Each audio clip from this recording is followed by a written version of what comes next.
Well, welcome everyone. It's a great pleasure to welcome our panelists tonight in this Askwith Forum and to welcome all of you here to the Graduate School of Education, as well as those of you who are participating remotely on a live stream. Our conversation this afternoon is going to focus on the educational implications of the demographic structure and demographic changes in the United States for education. Educated people today, as in the past, have more economic opportunities. People with a bachelor's degree earn, on average, almost twice what a high school graduate earns, and high school dropouts are more than 3 times more likely to be unemployed than college graduates. People who are more educated can also make greater contributions to economic development, add more value, create jobs and industries. More educated people are also better prepared to engage with others in civic improvement, to collaborate with others, building the commons that make a democracy. In a democracy, it's especially important that the economic and political opportunities that derive from education are distributed fairly, equally. It is that equality of opportunity that gives democracy its legitimacy. Now, this country has made great progress since public education was invented in this very state. We now expect all citizens to complete about 12 years of compulsory schooling, and we pool our resources within our communities in the form of property taxes to support our schools. Through the tax system, we also pool resources at the state level to support our public universities and community colleges. And private citizens and institutions contribute also resources in different forms to support education. We also trust government at the state and federal level to improve our public schools by focusing disproportionate resources and attention on those groups of students whose families have less resources to support their education, as Roslyn mentioned in the previous panel. Now, education, although not a right enshrined in the Constitution, is clearly perceived as essential to participate in society, to be included. And it's for this reason that there is consensus on the importance of supporting education.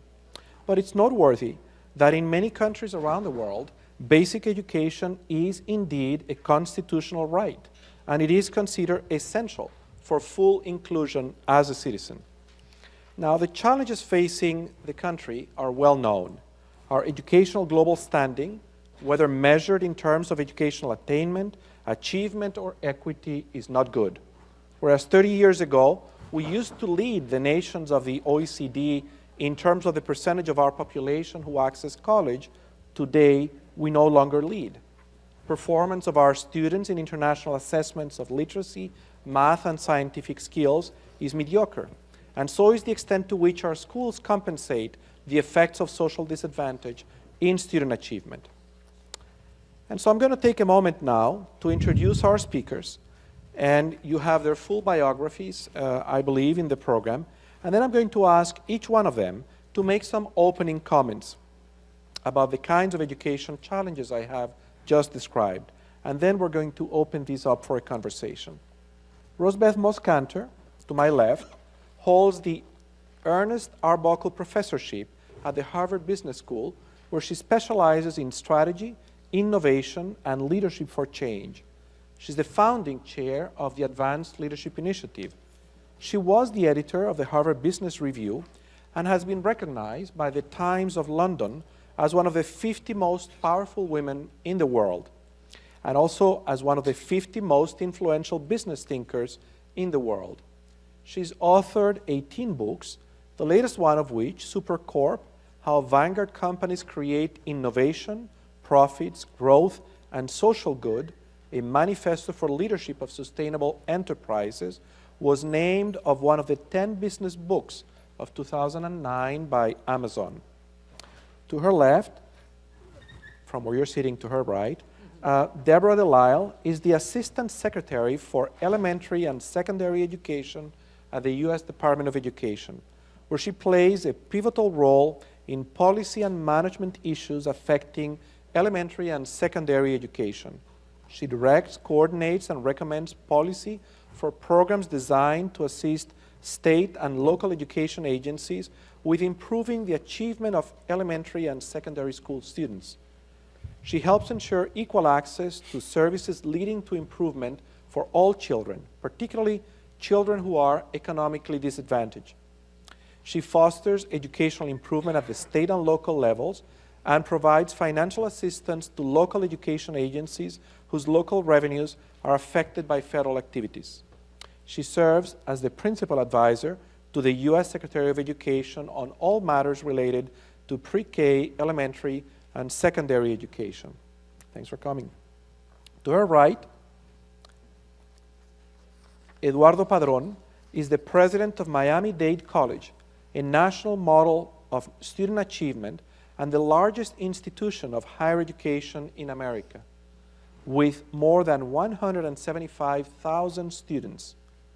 Can't imagine there is a person in Miami who's more than 1 degree of separation from Miami-Dade Community College.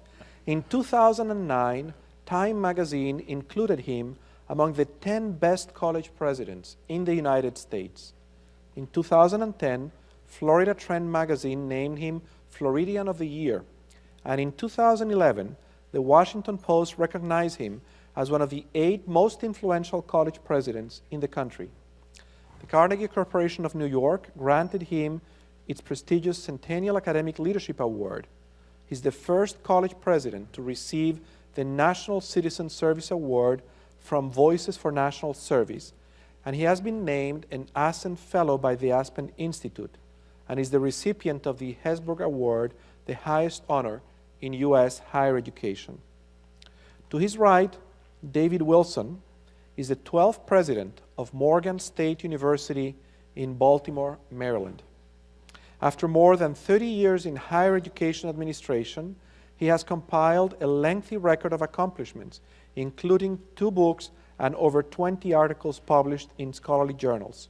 He has been recognized as one of the nation's top 100 leaders in higher education, one of Maryland's most influential leaders, and recently honored by the University of Alabama for outstanding leadership in engaged scholarship. In his nearly 3 years at Morgan, President Wilson has expanded the physical plant with new construction, enhanced the university's degree offerings online and at several 2-year college campuses, and extended study abroad opportunities for students. And to his right, Richard Freeland is the commissioner of the Massachusetts Department of Higher Education, appointed to that position by Governor Deval Patrick in January of 2009. He's the architect of the state's strategic agenda for public higher education, known as the Vision Project, approved by the Board of Higher Education in 2010. Since then, the Vision Project has united the state's community colleges, state universities, and UMass campuses in an effort to strengthen performance in 7 areas of educational achievement and research, with the goal of attaining national leadership among state systems of public higher education. Please join me in welcoming our panelists tonight.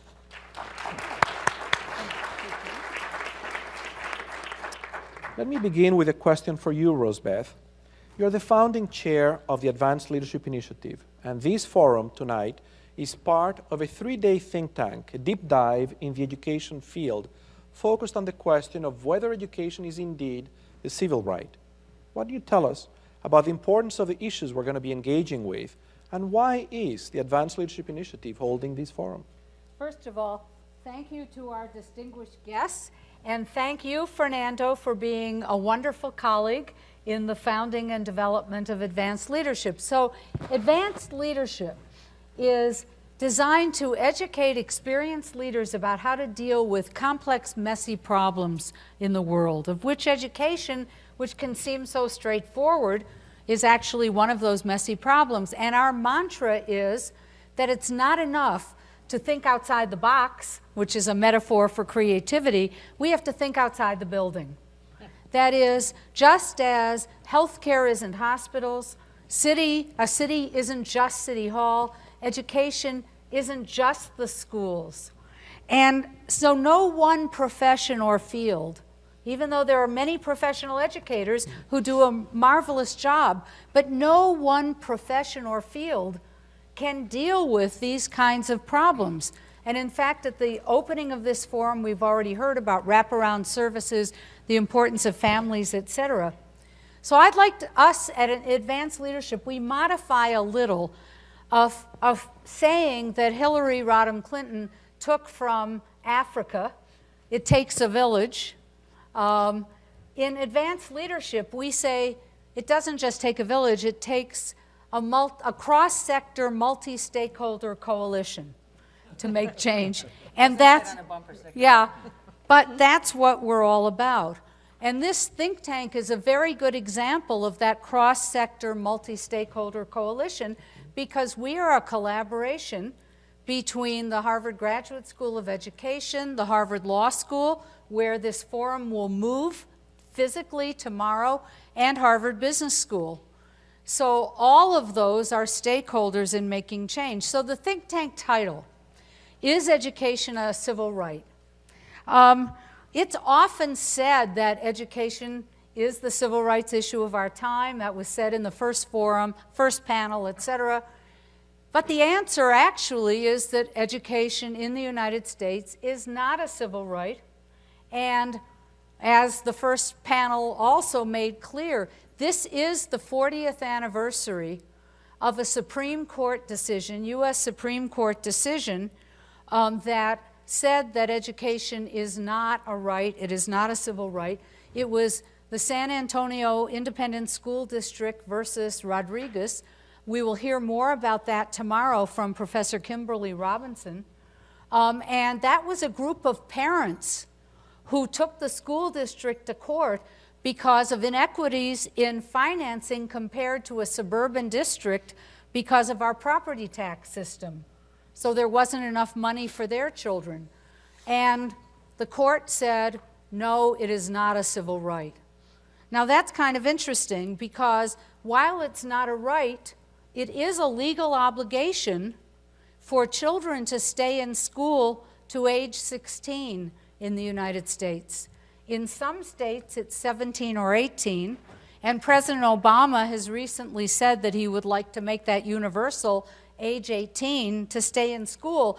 It's an obligation up to a certain age, but that obligation is not reciprocated by any obligation on the part of the schools to make sure that that's a quality education and that that education then leads to the next steps and that it leads people to affordable opportunities after high school.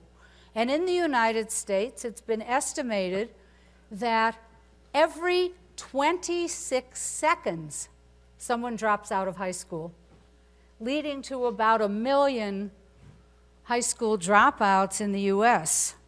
That has an enormous cost. So this is the other reason Advanced Leadership is interested in this. It, of course, an enormous cost to the children who lack opportunity, to their families, an enormous cost.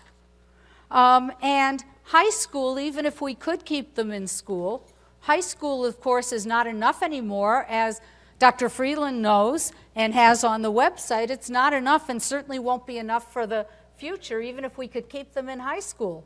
So the idea that some are not even completing the minimum is disturbing. There's an enormous cost to the community, and not only in opportunity, but also in public safety. Because what are all the people doing who are not in school? They are the highest population of the unemployed.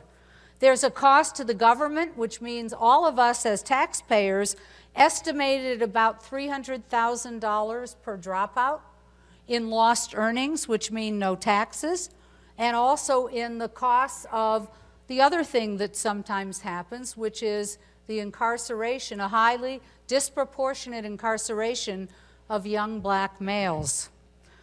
And there's a cost to the country, to U.S. prosperity and competitiveness.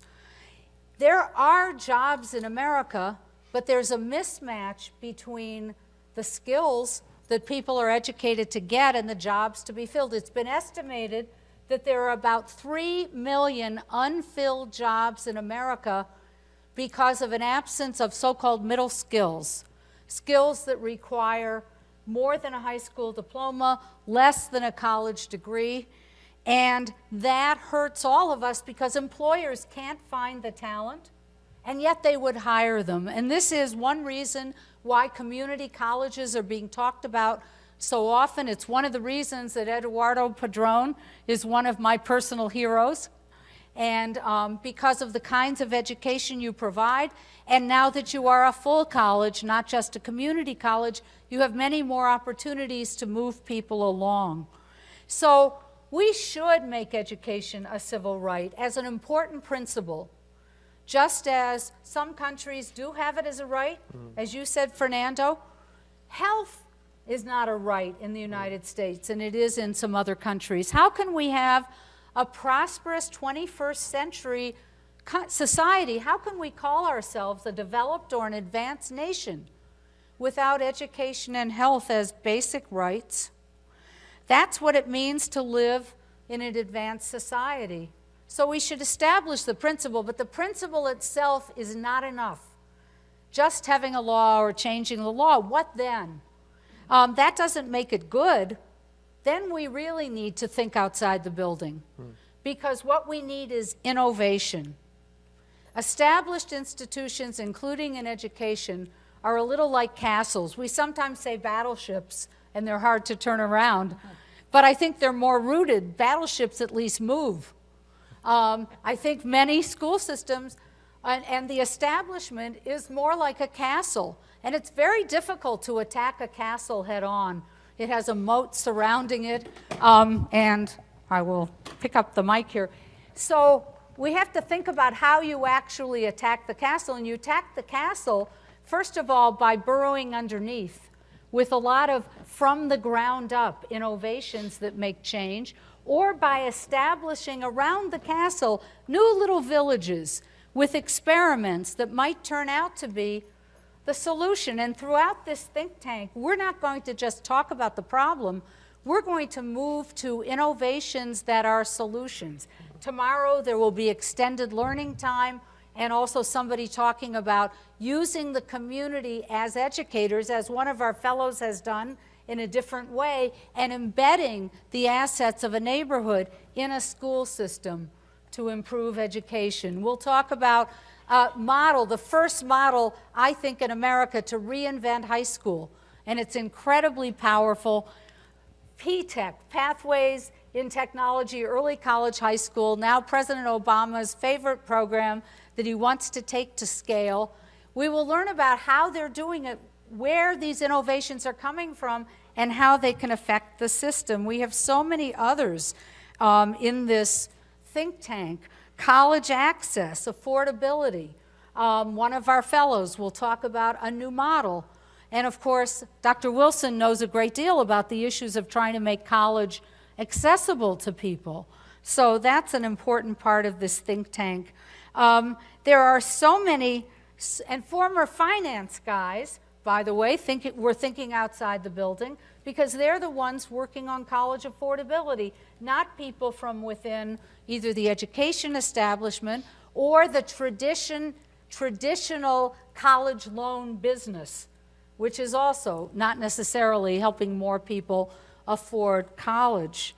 So we need new coalitions. I think the business community is a very important part of that, and I'm glad that we have the business community at the table here too. Sometimes people within a sector only talk to each other. Business partnerships with education have a very long history, and in fact we also have this year the 30th anniversary of a famous study in America called The Nation at Risk, which mobilized the country behind the cost of not educating people. That was 30 years ago. And many businesses leaped in, and business associations decided they had to do something about it, and here we still are. The ways in which business has engaged with education has not changed much. I wrote a paper it's a Harvard Business School note now, in 1997 on business as a stakeholder in education. You could read it today and think you were talking about today's typical model, adopt a school, or let's do a science curriculum for the schools. No real change. So what we need is we need new thinking, fresh thinking, like the kinds of innovations I talked about. So I hope through this think tank for advanced leadership, we encourage the advanced leaders to take on one piece of innovation that helps think outside the building, attack the castle in a different way, although I don't like using that kind of metaphor in this difficult time in Boston. So get the castle to change in a different way.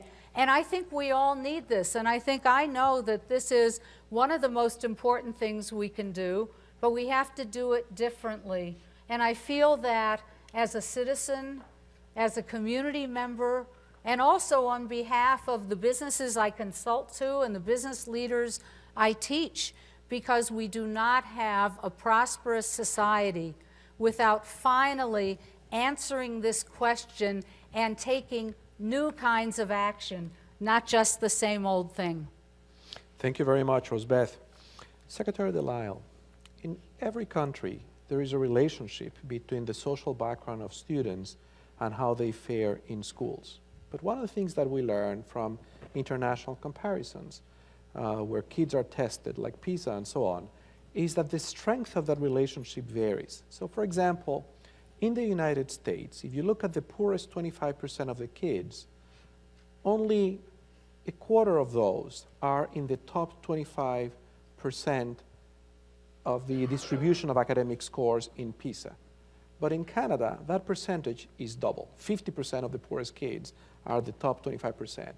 And in Shanghai and Hong Kong, it's 70% of those kids. So there is tremendous variation in the extent to which different education systems support poor kids to make it possible for them to be resilient. Now, you have a lot of experience in policy design and implementation, both at the state and at the federal level. What can we do at the K through 12 level to address these opportunity and expectation gaps?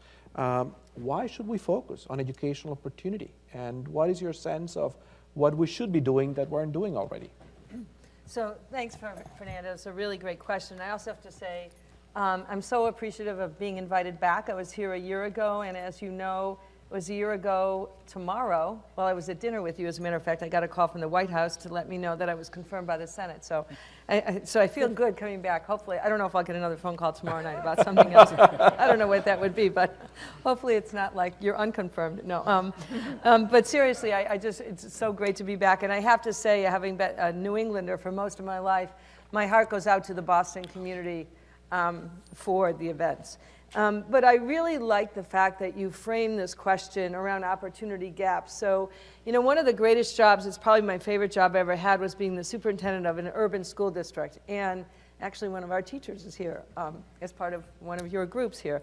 And I say that because everybody would always be talking about this achievement gap. And at one point, you know, we were talking among our staff, and I said, I really think we've got to change this notion of achievement gap to talk about opportunity gap and even expectation gap. And I say that because when we talk about achievement gaps, it usually falls back on the student. If only they learned, I taught them, they didn't learn it. If only they got higher scores, we wouldn't have this gap. If only they had, you know, better families. If only mom was engaged more. If only parents sent better kids to school. So it always falls back on kids. And yet what the reality is when you're existing in those settings is that far too often our most vulnerable and challenged students, those existing in poverty, students with disabilities, students for whom English is not their primary language, far too often those students have very few opportunities to excel, and even more importantly, or actually more sadly, they have some individuals in their lives, both internal to schools as well as external, who actually believe through policies and practices that they can't achieve. So I think it's incumbent upon us as a society to really think about our roles as adults.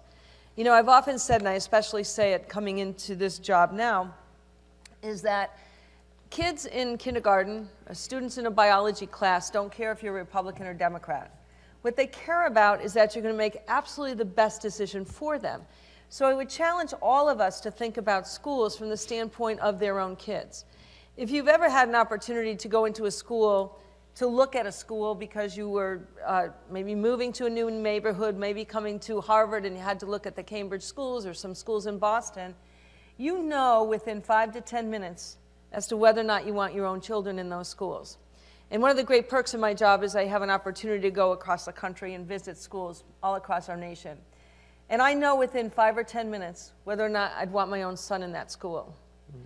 And yet, when the answer to that is no, I wouldn't want my kid in this school, I just feel like it's not a civil right, but why do we not feel compelled to do something about that? Why do we think it's okay for other people's kids to be in those schools? That's a moral responsibility that I think we have. And so I'm a firm believer that what we offer our kids tells them what it is that we value. And so the opportunities that we provide students tells them what we believe about them. You know, are we offering them the gift of hope for their future?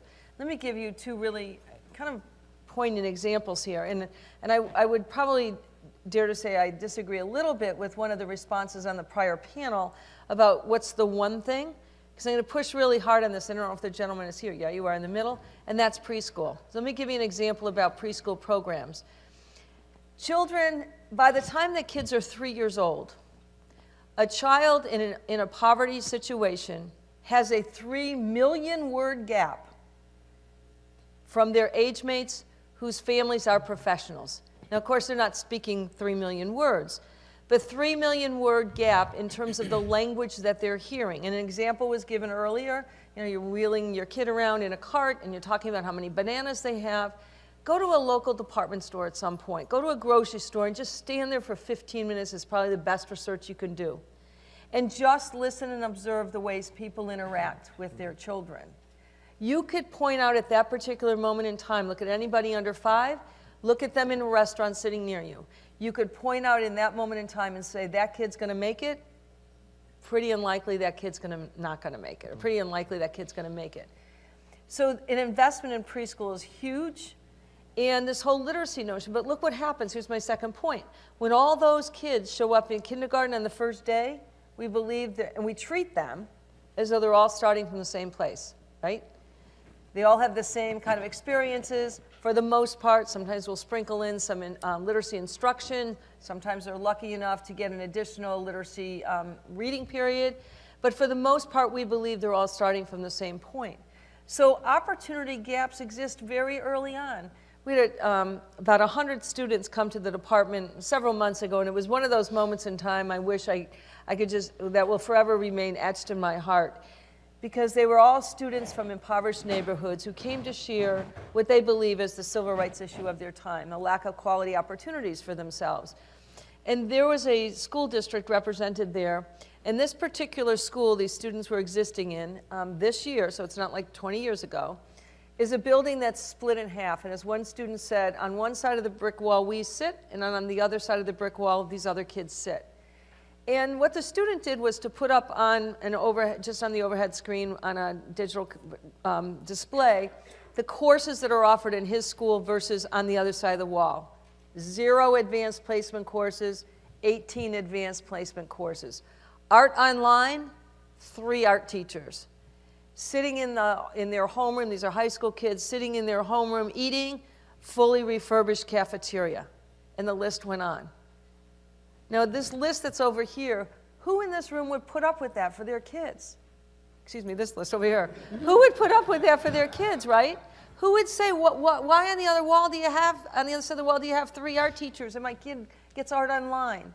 Not downplaying art online, but what are we saying to these kids in this side of the wall? What are we saying? And these kids are looking for this voice, this option for we have. So there's this whole issue for me. We know the economics. So I'll just go back to preschool. For every dollar invested in preschool programs, every dollar, $7 return on investment at minimum. Some studies have it up to 13. Who would invest $1 in the market if you knew you were getting $7 or $13 back later? But we don't have this sense of urgency. So when I see other countries, and we've all been to other countries, what I walk away from always astounded is this sort of very national level commitment, sense of urgency about education. And so we talk a good game about education for all kids, but all doesn't always mean all. I can give incredible examples of even having, when I was a state superintendent of Ohio, just in a state of 614 school districts, of just traveling from one corner of the state to the next, and I could give you glaring disparities of opportunities offered to kids. So again, when you walk into a school, ask yourself that question, is this school good enough for my kid? And if the answer is no, or you hesitate with that yes, what are you going to do about it? What do we do about it? What's the business community going to do with us? How do we form this coalition beyond the village to really take care of these kids? And honestly, if that doesn't appeal to you, I want you to think of just only one thing. If you have to be selfish in your thinking, at some point, the students in, I guess, first, second, third grade are going to take care of you as senior citizens. So make a decision about what kind of care you want. That's the selfish part. But if we want this really informed citizenry, kids who can engage in a global society and do that really well, understanding cultures and working beyond time zones, which is really the jobs of the future, what do we do in our schools to create those situations and opportunities for all kids? Thank you so much, Deb. President Padron, one of the groups that we do particularly poorly with in our education system are Latinos. Very low high school graduation rates, very limited access to college. And we represent today 17% of the population, Hispanics. But because we are reproducing faster than other groups, in 50 years, we will be 1/3 of the American population. And so, as we think about these two questions, opportunity gaps and the changing demographics of the nation, and as the president of one of the most successful community colleges in the country, which serves a very large population of Latino students, why should we be concerned with educational opportunity for these groups? What are the implications of the current immigration conversation for education? Should we be talking differently about this conversation? Well, first of all, Fernando, let me thank you for the privilege of being here today and participating in what I think is a very formidable forum. I'm always happy to come to Harvard, even though I don't hold grudges, but Harvard rejected me when I was a young student and wanted to come here to study. Their loss. But I want you to know that Harvard was not alone. I applied to 10 universities, they all rejected me. So no grudges. But I'm always impressed with everything at Harvard, including the technology. And you have been so kind today to provide me with this new technology, this little microphone with an accent, which I'm going to take home. We don't have this in Miami. So thank you so very much. So the question was, why should we be concerned with educational opportunity? Let me put it in very simple words. Educational opportunity, or the lack of it, is going to make or break America. It's as simple as that. You know, we have entered the 21st century, and too many of us are still thinking in 20th century terms. And I think that's part of the problem that we're facing. We need to realize that as we have entered the knowledge economy that has been shaped by the global economy, the technological revolution, the whole question of education and learning is paramount to every discussion. You know, it wasn't too long ago, the 50s, the 60s, where Americans, whether immigrants or American-born individuals, could go into the field, could go into factories, could go into offices, do repetitive tasks, earn a good wage, in the process buy a home, cars, put the kids through school, have a job for 30 years, and retire with a good pension, and achieve the American dream. Be middle class. What we know today is that those jobs are no longer there. And what we also know is that what was, you know, you didn't need much education in order to be middle class, achieve the American dream, not too long ago. Today, if you don't have access to post-secondary education, you remain in the cycle of poverty for the rest of your life. It's as simple as that. You know, while the high school diploma is a very necessary step, first step, the fact is, what can you do today with a high school diploma alone, other than flip burgers at McDonald's or Burger King? And the wage that you earn is minimum salary, minimum wage, and that doesn't help you support a family or enjoy the fruits of progress. So whether we say that whether education is, how you call it, civil right or not, whether we look at it in legal terms or whatever, to me, it is a moral obligation that we have as a nation, as Americans, to be able to make sure for the individual today to achieve economic success. I always feel that it is an imperative. But for our nation to survive economically, for our nation to maintain status as superpower, but most importantly, for us to be able to preserve the democratic values that we so much enjoy, I think we need to make sure that we provide an opportunity for every American to achieve an education. And I'm not going to dwell on the K through 12. We did too much of that in the prior discussions. I'm mostly concerned about lack of access to college because it is a very serious situation that we're facing in this nation. At my institution, where, first of all, let me tell you the context of my city. You go back to 1960, Miami was 85% white. 10 years later, it was only 35% white. And today, just to give you an idea, 65% Latino, Hispanic. My institution is a reflection of that. We're very large, 176,000 students, very international in nature. We have 182 different countries represented in the student body, 94 different languages. We are a 90% minority institution. 67% of my students are low income. But part of the problem that we face also is that, and you mentioned that, and I'm so glad you mentioned that, because we talk about the issues as if they were only the domain of educational institutions, not realizing that the issues of education have to be a partnership among many partners. And we ourselves, I think, in the higher education arena, are very guilty of the blaming game. Because what we complain about, especially in public institutions, is the students not coming well prepared. And we point fingers.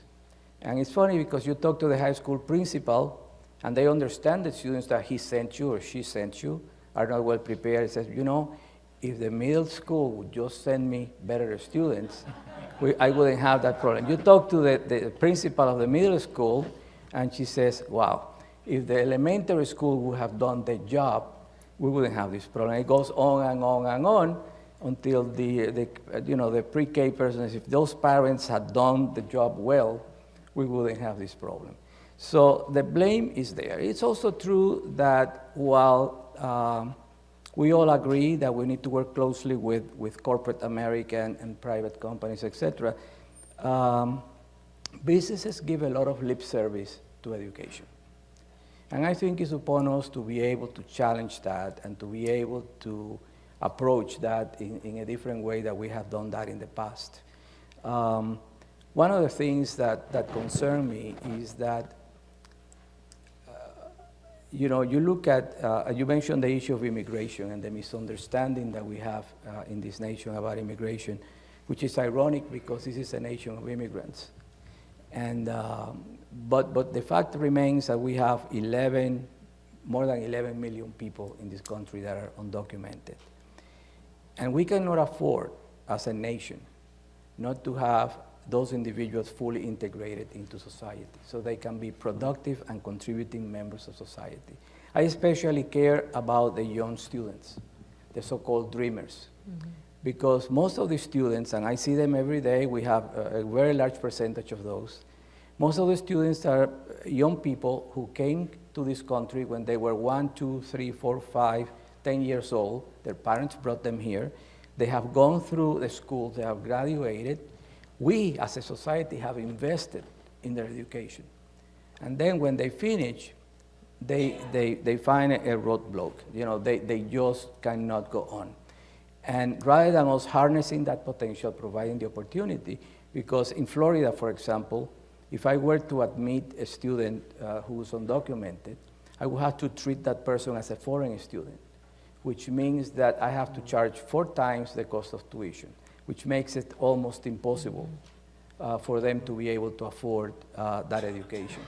And it's ironic because many of these students are first in their class. I have had valedictorians of some of the high school classes, etc., that are in that situation. And you know, you would imagine that these are students that almost any university would love to have them. And yet, you know, they are sitting behind, not being able to fulfill their dream and the potential. And the point that I'm trying to make is, in this nation, if we want to remain competitive, if we want America to remain as we know it, at this time in the knowledge economy, we need to educate everyone. We cannot afford to have anyone without that opportunity, because if you don't get some kind of post-secondary credential at this time in this country, you cannot enjoy you know, the fruits of progress. It's as simple as that. You become a liability. And you see that in many other respects. And part of the problem, and someone in the prior panel mentioned it, and I'm glad she made that distinction, because many people in this country assume that the responsibility for what happens in education is with the federal government. This is probably the only country in the world in which the responsibility for the educational system of the nation is not at the national level, but it's at the state level and at the local level. So the influence of the federal government is really minimal. And what I find that is happening in America today is that in most states, they're decimating at least the higher education system. My institution has been suffering for underfunding for at least almost 15 years. Every year, less money. And when you compare, when you look at the budgets of the states, just to give you an example, it costs in the state of Florida $51,000 to keep an adolescent incarcerated. $51,000. And when you look what we get per full-time student to educate him, I get about $2,800 per student. So you see the difference in terms of the priorities of the state. It's true that at some point, many years back, education took the bulk of the budget in most of the states. We're competing today for a lot of resources with other needs, healthcare being one of them, but the justice system is another.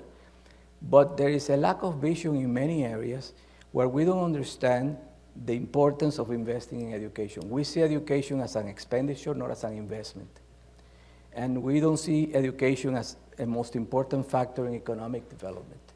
And there are very few leaders today in our nation who are able to see that and do something about it, because even when you have politicians who talk a good game, the fact of the matter is they don't follow up with the actions.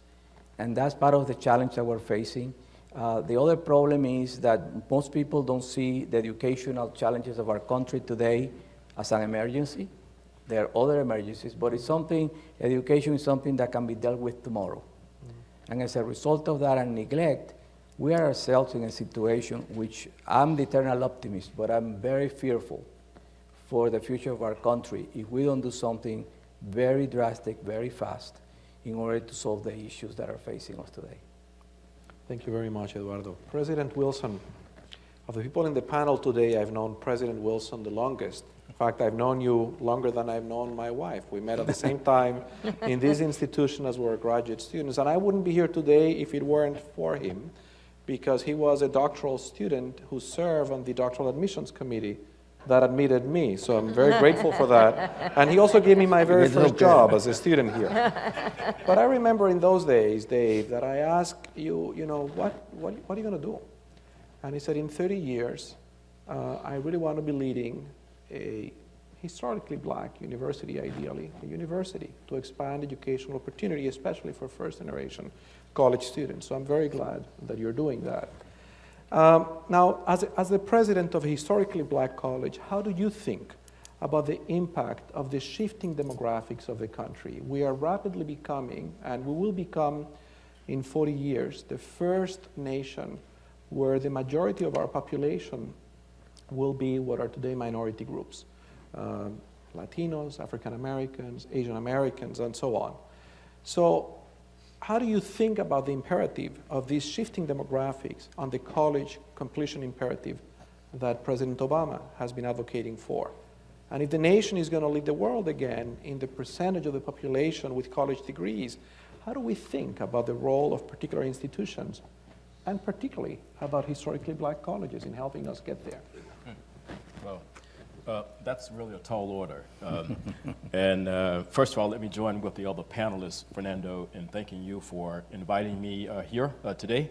This is my first official visit to Harvard since I left in 1987, and it is indeed a privilege and a pleasure to be back. So thank you very much.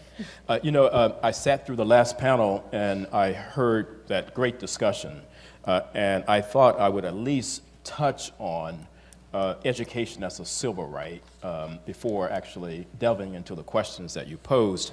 I want to do three things in my 5 to 7 minutes. I want to talk about education as a civil right, but perhaps bring a little bit more of an autobiographical perspective to that. Then the second, of course, is I do want to talk about the shifting demographics in this country and what that means for the college completion agenda that has been proffered by the Obama administration. And then third, I want to touch on the role of historically black colleges in particular in helping the nation to be #1 again in college completion and in competitiveness and in innovation. So let me start with the first. I sit here on the panel today as the son of a sharecropper in Alabama. I grew up in rural Alabama, the youngest of 10 children, and my father sharecropped. And what that means is that when I grew up there in the 60s, Alabama basically had laws which said that black children were not required to go to school.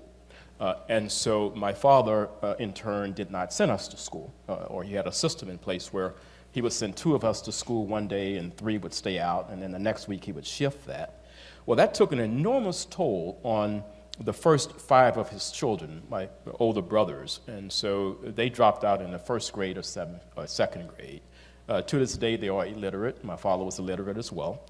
And so I have lived, if you will, the impact of an educational system that barred my own family from participating. And every single time I go home, and I do go home often, I see the remnants of that. And I am determined and hell-bent to basically do everything that I can to ensure that we make the strongest arguments that we can make as to why education is absolutely a civil right, because we cannot afford in this country to lose that much talent again. Now, I have been also paying a lot of attention to the very bold goal that President Obama and the administration have put before the nation dead. And that goal, as all of you know, we've been following this particular discussion, is that he would like to see America become #1 again in college completion by the year 2025. Now, interestingly enough, in 1990 or so, just about 25 or so years ago, we were #1 in the world in college completion. Today, depending on which study you read, we are somewhere between 15 and 20. And so we have dropped so fast from that #1 position in such a relatively short period of time. And so I began to look at this in the context of how do we get there? What are some of the factors that contributed to that? And I serve on President Obama's National Advisory Board of Advisors on Historically Black Colleges. And then naturally, the next question would be, what role should this genre of institutions play if we're going to get out of this situation? And so let me just kind of reference a study that was conducted that looked at the shifting demographics. So let me go back to 1976. Around 1976, we were graduating roughly 3 million individuals a year from high school. In 2009, give or take 10,000 or so, we're still graduating as a nation about 3 million individuals. And so the total number of individuals graduating from high school as a nation has not increased significantly. But what has happened within that number is telling. So in 1976, from 1976 to 2009, we are seeing 600,000 fewer whites graduating from high school. We are seeing about 135,000 more blacks graduating from high school. And we are seeing about 350,000 more Latinos graduating from high school. And so you have a situation where the white high school graduates in the country is declining. And the Latino high school graduates in the country escalating exponentially. And the African American or black high school graduates in the country is also increasing, but it's stable. Now, the study further said that, well, let's sort of look at this 10 years out. And will these numbers actually remain as is, or will they become even more arresting? Well, the study concluded that 10 years out, it will be about the same. And the nation at that point would, in terms of high school graduates, about 40% of the high school graduates actually will be non-white. And so then when you look at what has happened and the fact that many of the Latinos and African Americans graduating now from high school are coming from families that are in the either one of the lowest quartiles in terms of income, it is really placing a lot of stress on families to try and send those individuals on to college. And so the United States Department of Labor did a study which looked at the level of income of families versus baccalaureate degree attainment. And what it basically said was that for young people right now that are growing up in families making $36,000 a year or less, only 8% of the individuals in that particular cohort will achieve an undergraduate degree. Mm-hmm. On the other hand, for young people who are growing up in families where the average income is $108,000 a year, it's 83%. And so what we are seeing at Morgan is the result of a number of young people who are growing up with a desire to go to college, but they are coming from families that don't have the financial means to send them there. And so as a result of that, we are turning away, literally, thousands of students.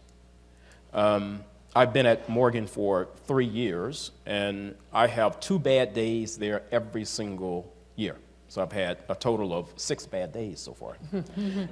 And those bad days come, actually, when the registrar would come into my office and say, you know, we have now basically held these students about as long as we can. And the state requires that if the students don't pay by a certain amount of time, you cannot continue to enroll them at the institution. And so I literally have to send home anywhere from 600 to 1,500 students every single semester, because they don't have the $2,000 to $3,000 to $4,000 needed to complete their undergraduate degrees. Now, I'm sure Eduardo and other college presidents have done the same thing. We have looked at our institutional budget and have basically said we are committed to access, and so even though the Pell Grant is out there and is at the maximum amount and the students are qualifying for work-study, what can we do with institutional funds to also provide resources for access? And so in the state of Maryland, I'm spending more of my institutional budget on financial aid than any other university in the state. But we are very committed to that, and we want to make sure that these young people get an opportunity to taste the magic of education. I made a very deliberate decision to come to Morgan. Before I came to Morgan, I was at the University of Wisconsin, was a chancellor out there, and before that was at Rutgers and then at Auburn. But when Morgan came knocking on my door, I looked at the shifting demographics, and I looked at some of these issues that I'm talking about, and I decided that it was time for me to try and do something about that if indeed I were serious about it. And so I did research on the institution, and I was so impressed with just how prolific that institution had been in turning out leaders all over the world. So we are number one in the United States in producing African American electrical engineers. We are number one in the United States in producing African American civil engineers. Over a third of our students go on to graduate and professional schools, which rank us number 2 in the state of Maryland. At any given year, in the last 6 or 7 years, the nation across all of the PhD granting institutions will produce about 14 African Americans with PhDs in math. At any point in the pipeline, at least 3 to 5 of those students are Morgan graduates. We feel that we have a very strong value proposition. We know how to take students who would come to us with 1250, and we do get students with 1250, 1300 SATs, but we also get students with 900 who would want to be an engineer. And we think we have figured out how to take a student with 900 and basically take that student to a point where when they walk across the stage at Morgan and get their sheepskin, we're saying to them, you are just as good as, if not better than, anybody else with this degree in the nation. And I wish I could take credit for that, but I can't. The credit, in my view, goes to a person at Morgan who has been at the university for a little over 30 years and just informed me this year that he is retiring. He was the founding dean of our School of Engineering, Eugene Deloche. And he basically has this in his vernacular gut. He is so committed to working with these young people, and 3 or 4 would come in each year and say, I want to be an engineer, and he'll query them, and they might say, well, why do you want to be an engineer? And Eugene Deloche has said to me periodically that, David, at least one a year would say to me, because I think that train conductor job is cool. But 5 or 6 years later, if you will, that person is ready for the world stage. And Eugene Deloche has been able to recruit faculty members at Morgan who are coming out of some of our best institutions, but they have as well this kind of passion and this kind of commitment to making that happen. And so let me conclude my comments here by just saying that, there are 105 of the so-called historically black colleges and universities in the country. I don't want you to leave the impression, I don't want to leave an impression with you that our institutions are in any way not welcoming of everyone. We are. That is just a historical descriptor. That is how those institutions actually got started. But my campus today is very diverse. Other campuses are as well. But even with the 105, collectively, we have a very strong value proposition. And so we produce today about 28% of all African Americans who receive baccalaureate degrees in this country. There are 400 accredited engineering schools in the United States. Amongst the historical black colleges, there are about 32. And those 32, from the pool of 400, are producing about 35% of all the black engineers in the country today. And so when I sit around the table with the other members of the President's Advisory Board, we are basically saying that if we want to be number one again as a nation, we have to figure out a way to take institutions like Miami-Dade, institutions like Morgan, institutions that are saying we can grow, and resource those institutions in a way where we can take the populations that are in this sort of shifting demographic mix, if you will, and work with them to get them to a level of international competitiveness. Thank you very much, Dave. Commissioner Freeland, you have been a university president, but you now oversee an entire public education system of higher education. in a state where what we do, we invented public education, right? So how do you think about the implications of these changing demographics for education at the systems level? And what is our state doing? What is this vision plan that you have architected doing to address these disparities we've been talking about? Well, thank you, Fernando, and thank you for including me in this very distinguished panel. I feel a little bit overwhelmed in the company of so many distinguished people, but I'm happy to be sort of local color here and talk about what's going on in Massachusetts. I do want to say that I share the general views of my colleagues. I won't try to repeat them, but it does seem to me obvious and indeed logically essential that if we believe in equality in this country, and if we believe that education is the great equalizer, then equality of educational opportunity flows logically from that. There is no way to get away from it, and it is simply a disgrace that we are not providing it. Whether it's a legal doctrine or not is a question, but I share the sense that this is not only a moral obligation, but a logical necessity of what we claim to believe. I also share the view that there is a huge public interest in this, and the lack of urgency about it is quite astonishing when the statistics are all around us.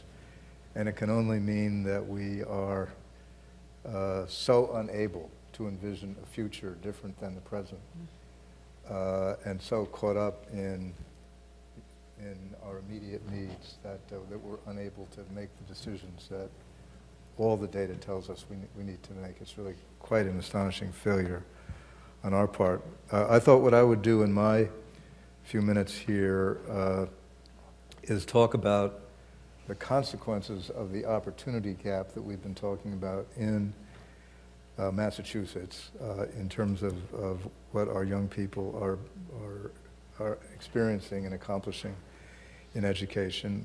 Say a few words about what we're trying to do about it in Massachusetts, and then close with a comment or two on where I think we're heading, at least as a state. The general picture in Massachusetts, I think, is probably similar to what is true across the country. We have significant gaps in so-called achievement gaps, but I accept the point about opportunity gaps. In readiness for college, coming out of high school, in participation in college, in completion of college, in learning, levels of academic achievement while in college, in terms of race and ethnicity, in terms of income, in terms of gender, at least some aspects of gender, in terms of language, and particularly English as a first language, and in terms of disability status. In all those areas, there are significant gaps. But there are also some things that are maybe particular to Massachusetts that I just thought that I would mention. One, and I think this is perhaps especially striking, although Massachusetts prides itself rightly on being a national leader in college participation. We have among the highest college-going rates in the country. And that is true for whites, and it is true for students of color, both blacks and Latinos. In both areas, we rank at the top of the country. We have no better than average numbers in terms of achievement gaps compared with other states. So despite our relatively high ranking in absolute numbers, the gaps between whites and students of color are as high as they are in many other states. Similarly, in the area of college readiness, Massachusetts prides itself on being a leader in the results of our K through 12 system in terms of educational achievement. Yet here again, and that is true once again for whites and for students of color,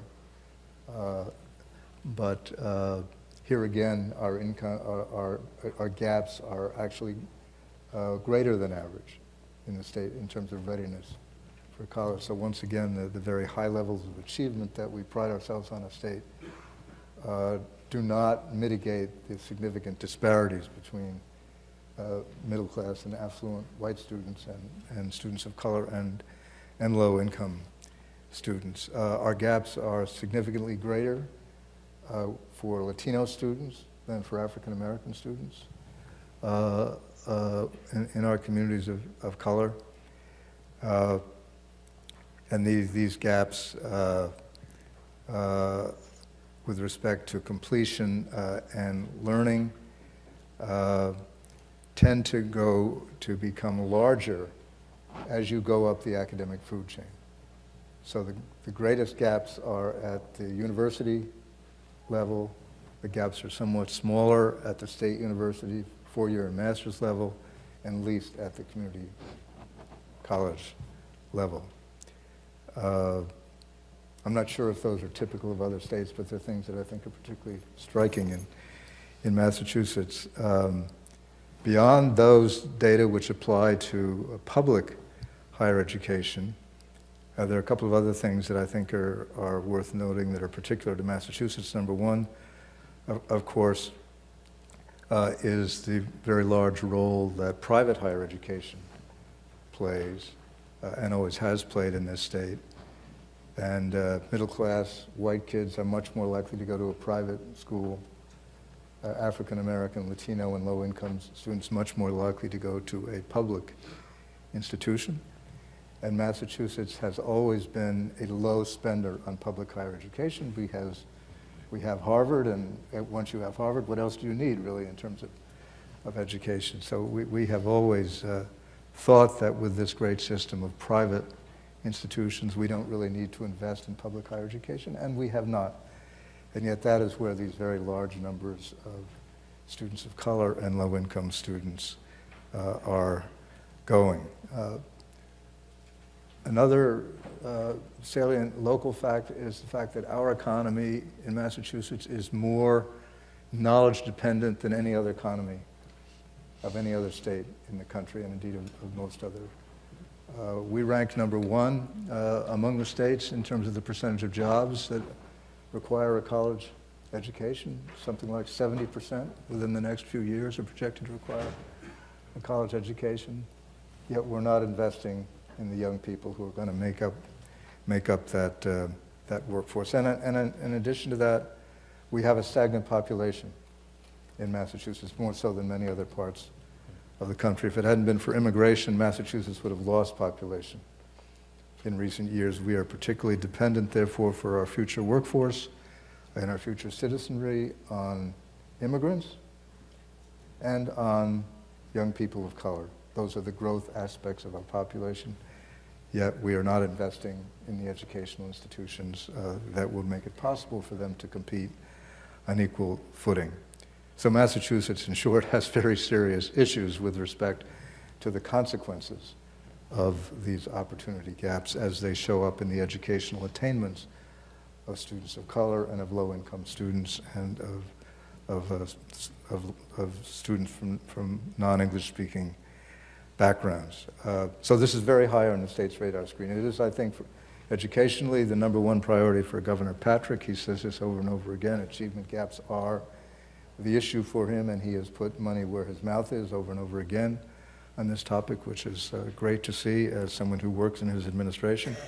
And it is at the center of this comprehensive initiative that Fernando referred to called the Vision Project, which is an attempt to elevate Massachusetts public higher education to national leadership among the states in terms of key educational outcomes like college readiness, college participation, college completion, student learning, and closing achievement gaps. And if there's one thing that is apparent to me is that we will not achieve any of those goals unless we address the achievement gap issue. If we can close those gaps, we will become a national leader, and if we don't, we won't. It's really as simple as that. So that is really, in many ways, our number one priority. What are we doing to address it? A number of things which I'll just mention briefly and then happy to talk about in more detail during the discussion. One thing, and this is a place where Governor Patrick, I think, has shown a lot of initiative, is to try to bridge the historic chasm between higher ed and the K through 12 system. He's created an integrated administrative structure with a Secretary of Education whose charge is to force the Commissioner of Higher Education to work with the Commissioner of Elementary and Secondary Education and to work with the Commissioner of Early Education and Care. And I think it is showing results. Massachusetts, like many other states, has historically had an abyss separating higher ed from K through 12. The most dramatic example of that is that we have a high-stakes achievement test at the K through 12 level, widely regarded as one of the strongest such exams in the country. When those students graduate from high school and show up at one of our public campuses, we don't know how the students did on that exam. We know nothing about that. We're forbidden by state regulation to know how students did on that high-stakes test, so we give them a completely different test, our own placement test, and as a result, huge numbers of students who do everything they're supposed to do in high school, who pass the high-stakes test, who come to our doorstep thinking they've done what they're supposed to do, place into remedial instruction. 65% of the students who graduate from high school meet that standard, come to our community colleges, place into remedial instruction. What is that about? It's about a lot of things, but one of the things it's about is that there has been no connection between what we are expecting and measuring in college and what high school is asking students to achieve through these exams. So a major focus in this more integrated system has been to get a consistent set of assessments and metrics to give clear messages to students all the way through the K through 12 system as to whether or not they are on track to be college ready when they complete.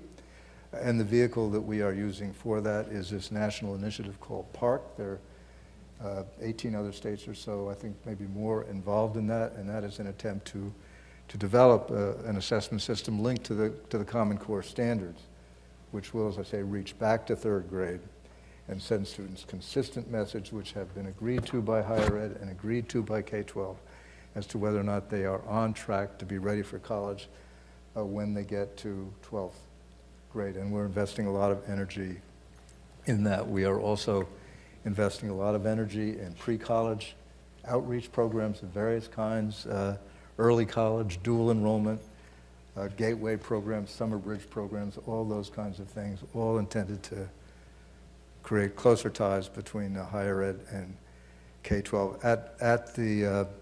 At the college level, we're focused on doing a better job with remediation because, as I say, so many of the students coming to us, particularly from low-income communities and communities of color, placed into remedial courses, and we have an abysmal record nationally in this arena. You probably know that only one student out of 4 who take even one remedial course ever complete college, only 25, and that is a very large percent. I say 65% of the students entering our community colleges placed in remediation. Only 1 in 4 of those students is ever going to complete a college degree. That's true nationally. So doing a better job with remedial education, developmental education is a huge issue. We are doing a lot of things to try to smooth transfer between 2-year and 4-year institutions, in part because so many students of color and low-income students start out in community colleges, and if there are barriers to getting across the threshold to a 4-year education, folks are going to fall by the wayside. A lot of things with the mentoring and advising and what's called intrusive advising, not sitting behind a door and waiting for people to come, but going out and finding students who need help early before they get in trouble and saying, you need help, let us show you how to do it, and something I believe very strongly in, which is data-driven intervention planning around addressing these issues, really studying what's going on in our classrooms and what's going on in our campuses, and targeting interventions based on close analysis and not gut feeling or what the latest fashion is. There is some optimism here, I think, in terms of successes that we've seen through some of these kinds of efforts. For example, Northern Essex Community College, one of our community colleges, has seen a 25% increase in students completing remediation and then completing the first gateway college course in math and English through a series of interventions that involve tutoring and intrusive advising and supplemental instruction. Bridgewater State University, one of our four-year institutions, has actually had a program called Project Compass, which has succeeded in closing the achievement gaps altogether with respect to college completion, both with respect to low-income students and students of color, to get actual equal completion rates with those students and majority students. So we know we can do it. There's nothing particular about those campuses that makes it easier there. They've just put their heads down and gotten it done. So I think there is reason to hope. But if I step back and look at the big picture and I say, where are we headed? Are we on the right track? Are we not? Despite the fact that I think lots of very good things are happening on our campuses here in Massachusetts and all across the country, and we can identify successful. And I love the story about Professor LaRoche and what he's accomplishing. If I ask myself, do I really believe we are on track to address this as a nation, as a state? I'm not so sure I can say yes. I'm not so sure I can say yes. I buy the point about fresh thinking. I buy the point about the need for innovation. But I also think that investments are important. And the truth is that the successes that I've cited and every success that I've seen needs a higher level of investment than average, and that's the problem of scale. We know if we can surround students with support and tutoring and advising and intrusion and keeping them on track, if we can afford to do that, we can succeed very, very well, but we can't afford it. So, I worry quite honestly about the innovation thing that everybody says there's got to be some low-cost solution. Maybe MOOCs are going to be our salvation. Technology is going to be our, we don't have to invest, we'll find some cheap way to do this. I'm not sure I believe that. I'm not sure it isn't really a matter of doing what we already know works, but paying the bill for it, and I'm not sure innovation is going to solve that problem. I wish I believed it, but I'm not sure. So thinking that investment is really important here. I'm discouraged by a political environment in which investment in education is just so darn difficult, where any notion of a tax increase is so toxic that you can't even talk about it. Even liberal Democrats are afraid to talk about it. The governor had a run at it this year, proposed a $2 billion revenue package with increased taxes, and immediately the legislature said there's no way, there's no tolerance for this. We're not going to do more than $500,000. This is, in a progressive state that's doing relatively well economically. So I'm not sure I see any public readiness to make the kinds of investments that I think are needed. The widening income gap in this country is also going to continue to contribute. We're moving in the wrong direction in terms of the capacity of families to support young people, as President Wilson pointed out. And the gaps are not getting smaller. I just looked this morning at the data for Massachusetts. The gaps are pretty stable, despite everything we're doing. Maybe it's a victory that we're not losing ground, but we're certainly not gaining ground with respect to any of the gaps that I have talked about. And on top of it all, despite the fact that we're here this afternoon talking about it, I share the perception that there is no sense of urgency, certainly in Massachusetts, about that. This is what I tend to hear is, yes, this is important, yes, we should be doing more about it, and we will get to that, but other things are more urgent right now. And I think until we really somehow get people to understand that if we don't start to address this issue, our state is in trouble and our nation is in trouble, and to act accordingly, and we're going to continue to slide in the wrong direction. Thank you very much, Richard. Before we open it up for conversation with those of you in the audience, is there anything that any one of you would like to say in response to the other presentations you have heard? Rosbeth? I would just for a moment, because, by the way, here I go with the microphone again, because women's clothes don't always have pockets. So, we have shared stages together before, and I have great respect for you. But your sense of hopelessness because of a lack of political will, I find a little disturbing. And let's not write off innovation, because innovation is also a way to break through having to do it the same way and to excite the public imagination. So I certainly agree with you. There doesn't seem to be much public will for tax packages of any kind right now. But that then suggests we need to be able to frame this in different ways. We need to be able to show successes, and we do need all sectors working together. And I certainly agree with you, Dr. Padron Eduardo, that the business community often gives lip service to education. That's why their so-called involvement hasn't changed anything much over the past years.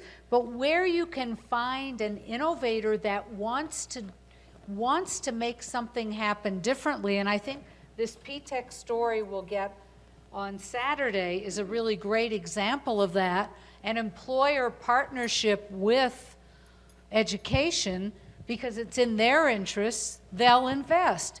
So we haven't framed this. If we leave it to, I love what you also said, Deb, about it isn't just, or Mr. Lyle, it isn't just about a legal imperative. No, I mean, in a way, putting that title up there is a way to begin to think about how we fundamentally establish the principle, but then we have to go on and do action.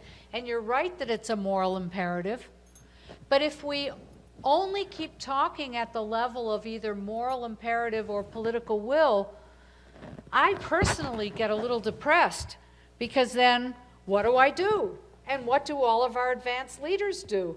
I think they should all go out there and start a model, organize something. Maybe they'll become a social movement activist that mobilize parents to insist, storm the State House. I don't know what they'll do, but I think we need models for citizen activism, or else we are stuck in systems in decline that nobody is able to get some other sector or some other player to influence. So I would like to hear from every panelist a source of hope. I'm forever optimistic, so well, it's don't also, look at me by as the way, something- our Secretary Duncan, with his investment in innovations grants, has been a great Yeah, they absolutely cheerleader. have, but I'll give one idea for fellows and for other policymakers, including folks with whom I work, and that is that nobody should be creating policy for education unless they've done recess duty on a Friday afternoon before spring break. That's number one. And so with that tongue-in-cheek, I say that. So I'm going to politely ask you to change your rhetoric about attacking the castle. Because what conjures up to me is that everybody in the castle and the castle keepers have it all wrong. And so when we do this whole thing about revolution versus transformation, it just sets up these barriers that I think in the ownership of who owns it, who's right, who's wrong. And I have never, ever met a teacher who walks into school, even the lowest performing teachers, have never met a teacher who walks into school and says, I'm going to mess up a kid's life today. What I've seen teachers do is walk in and they have an empty bag of tricks, right? So, which says because we haven't filled that bag with innovative practices. We haven't supported them with professional development. We have them working 2, 3, 4 times as long as their counterparts in international comparison countries, and then we expect them to perform. We expect them to take all those kids who are different in kindergarten and make them perform at the highest level possible. So with that being said, I'm always eternally hopeful, because it's not just P-Tech is great, but there are new tech high schools, there are K-8 structures, there are ungraded classrooms, there are a zillion things going on across this country. I get to see them all the time, of just amazing innovative practices that are changing the landscape of education. But those don't become sexy enough for the headline news. It's about the one teacher who really messed up or took advantage of a student or changed grades or whatever. It's not about the teachers who are working collaboratively really, really hard. I know there's a presentation with City Year folks here. The Secretary has just signed a big letter of commitment with our school turnaround program to put City Year folks into schools. And we are getting incredible amounts of interest in this. I was in a Boston school a couple weeks ago with the Vice Minister of Education for China. He wanted to go back and start a City Year in China. He was so enthralled over these 10 young folks who came into one of the schools in Boston to help turn that school around. So we see incredible things going on. But when we continue to say we know better from the outside, you got to do it better with less, we're not going to support teacher preparation programs who have yet, on a mass scale, not all of them, but who have yet on a mass scale, have turned to transforming themselves over to change the kinds of people we put in classrooms. Just the arrows keep flying, and there are not as many bridge builders as there are arrow slingers. Sorry, I get passionate about it. I like that. That's great. Yes. I'm on the city There are a national lot board. of pockets of success I helped around start the it. nation, of things that definitely make a big difference. But the question is how to bring them to scale. And whoever thinks that technology is inexpensive really is not really dealing with the issue. I'll give you an example. We have introduced now a technology at Miami-Dade College that, we're so large. We cannot even dream of hiring enough people to deal with the students. 71% of them come unprepared. Many of them have not only cognitive issues, but non-cognitive issues that we need to deal with. They need a lot of guidance. They need a lot of intrusion. You use that word. We use it all the time. But the fact of the matter is we can never have enough personnel to individualize the plans for the students to really take care of them. So we have introduced a new technology that basically communicates with the students the way they like it, most of them, where if the student is absent in class, he gets immediately a text message or an email saying you were not in class today, see your teacher, or you failed the test, you need to go to the lab and get assistance, or you made an A, congratulations, keep it up, things like that, which helps keep the communication with the students, make a big, big difference. On the other hand, there are a lot of things that there is not the political will, so I like your social movement idea. We really need to rally around good ideas. I, for once, have been advocating forever that we should eliminate the senior year in high school, basically because it's a waste year. I have a grandson in the senior year right now who's ready to go on to college, and it's been a waste year for him, and it's in most schools. So if we have so many students who come to college unprepared, and others who are well prepared, why don't we spend that year getting those who are in need of remedial education, spending one full year just doing remedial education, and the others who are ready for college, give them college courses, so when they get to college, they already have 1 year of college. And so things like that I guess it's very difficult because there are so many vested interests that it's very difficult to really promote ideas that really can make a difference, but we need to try. Yeah, I think also we should pay a whole lot of attention to what's happening with foundations, with the Bill and Melinda Gates Foundation, the Ford Foundation, the Lumina Foundation, because it seems to me that the agendas that are coming out of the foundations in particular are having a greater impact in driving education reform and getting us to think a little bit more innovatively about practices than what I'm seeing in some corners coming out of the policy areas. One of the best practices that we think we have at Morgan and throughout the state of Maryland is a best practice around course redesign.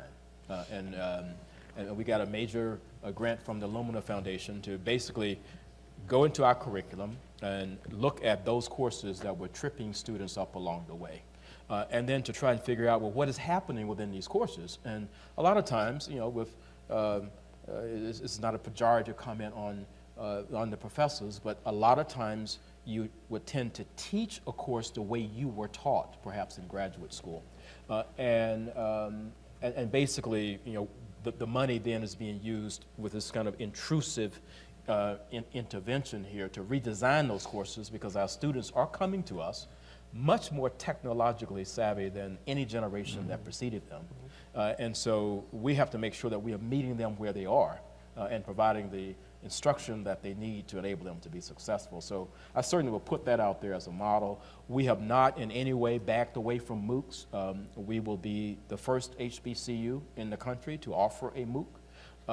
And we don't know. We don't know whether this technology is best suited for certain populations or not.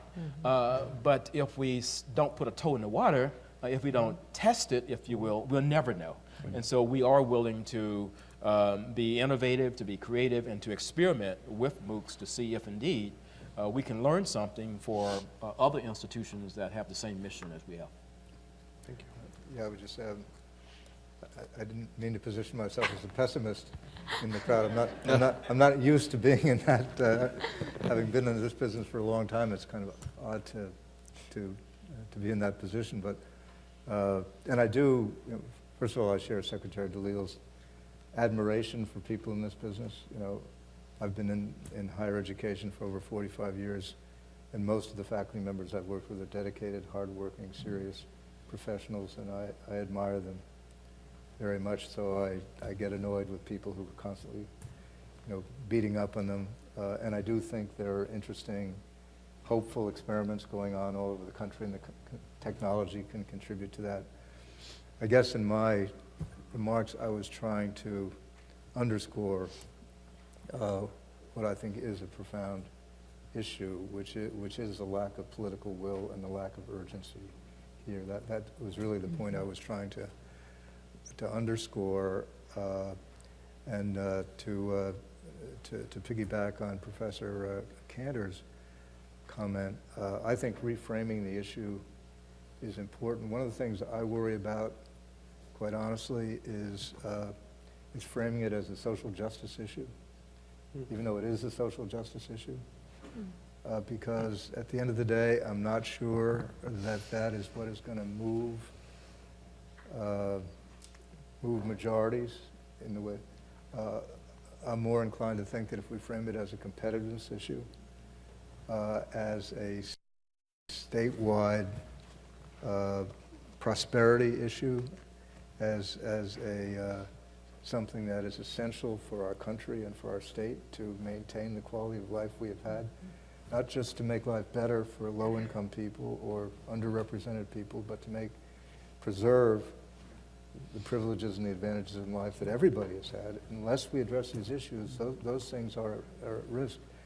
And I think because so many people in education deeply feel it as a social justice issue, we tend to frame it in those terms. But I'm not sure at the end of the day that that's going to move the needle politically. I think we just have too much evidence that people are willing to say, gee, it's unfortunate, and we'll do something.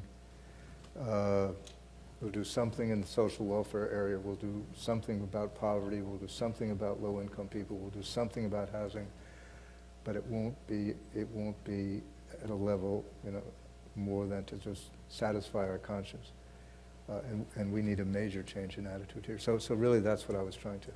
Thank you. Can I just add one thing to that? Because I want you to know what I took from your comments. And what I took from your comments is something that resonates with me all the time, and it's that any innovation in isolation is not the answer. So when you said MOOC is not the answer, or you questioned it, that's the one thing that troubles me all the time, is I feel like this is a really complex issue. For a silver bullet. Yeah, and people keep searching for that silver bullet, or flying in with a red cape.